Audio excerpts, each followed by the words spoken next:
Погода ысып кетти, сууп кетти, жамгыр жаа берди, 45 градус ыстык, ой попкорн болуп калдым, дүмбүлүм чыгып калды деген адамдар Кудайдын ишиге аралашпагыдай. Бир окуя бар. Биз Балиде болдук, билесиздер. Балиде Мусаң деген, азыр тактап айтайын да ошону. Мусаң деген. Аннык эле Мусаң. Биз жакта баягы кызыл тепкичтеп да кадап коюшат го. Мусаң деген жаныбар бул кофе иштеп чыгарат, билесиздер. Кофени жейт, анан чычкандан бизде оригинал кофелер, this is original деп чыгат да. Кымбат кофелер чындыгында. Анан бир адам ошо кофе жаныбарын, эми бул эзелки болгон окуя да, жаныбарды көрүп туруп, сени хуник, бети жок бир чындап көрүнүшү башкача да, келер десең келемишке да окшобойт. Ушундай бир жагымсыз жаныбарды жаратты. Сен эмне пайдаң бар жер жүзүнө? Мен адаммын, мен сонун пайдам бар деген нерсени кылат экен да. Ошентип кетет экен. Кетип күндөрдөн бир күн өтө страшный ооруга чалдыгып калат. Барбаган врачы, табиби калбай. Анан бир табиб, алым табиб баягы адамга карап туруп, эч жолу калбадыбы деген учурда алым карап, жок, жолу бар, ошо Мусаң деген дарактарды өсөт, ошондой нерселерди жейт, ошонун бугун жешиң керек, ошону жакшы кылышы мүмкүн деп айтат.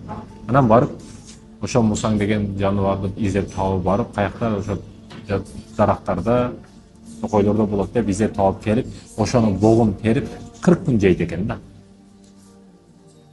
Жеп жакшы болот экен, ден соолугу жакшы болот экен. Кудайыма шүгүр деп, мындан кийин жараткандын ишине аралашпаймын деп, күндөрдөн бир күн сапарга чыгат. Бул оңолду дейм, сабак алды болгон окуядан. 40 күн тезек жеп койду, жедирип койду жараткан сабак бериш маселесинде. Өтө чагылган болуп, борон шараң болуп, жамгыр катуу жауган учурда адамдар борон болот да, жамгыр жаап атат, уф деп тажашты баштайт экен да. Сен неге жымжыртсың, неге ыраазысың, жылмай жүрөсүң десе, мен жараткандын ишине аралашып 40 күн тезек бок жеген адаммын. Мен андан кийин жараткандын ишине аралашпай турган болгонмун деп ошол жерден тобосун айтып берет экен да.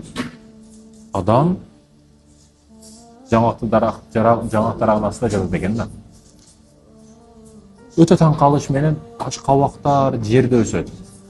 Анан жегин келген алмалар, жакшы нерселер асманда өсөт, асыл өсөт дейт экен да. Ушуну аш кабакты аяка анан алмаларды жерден оңой эле алына турган кылып өстүрүп койбойбу? Кудайдын ишиге дагы таң калам дейт экен да. Анан жаңак таста жатса, башка бир жаңак түшүп кетип, башы ишип, ошол жерде курра болуп, башы ооруп калат экен. Ошол жерде жетет экен да. Кудайым сага шүгүр. Эгер азыр жаңактын ордунда дароз же аш кабак же коон башыма түшкөндө азыр эмне болот эле менен дейт экен да. Жараткандын ар бир жараткан нерселерде хикмат бар. Алманы эле карасаңыз, жеген учуруңузда свети башка. Жесеңиз, ичидеги даамы башка, көрүнүшү башка. Суу келип туруп алма болуп калат. Суу келип туруп дароз болуп калат. Суу келип туруп коон болуп калат. Болсо бүт эле мөмө жемиш. Бирок ар бириге башкача свет, башкача даам берип койгон жаратканга шүгүр кылышыбыз керек деген иштер. Сиз ушул нерселерди эле логично ойлонуп туруп жаратканга шүгүр кылбайсызбы?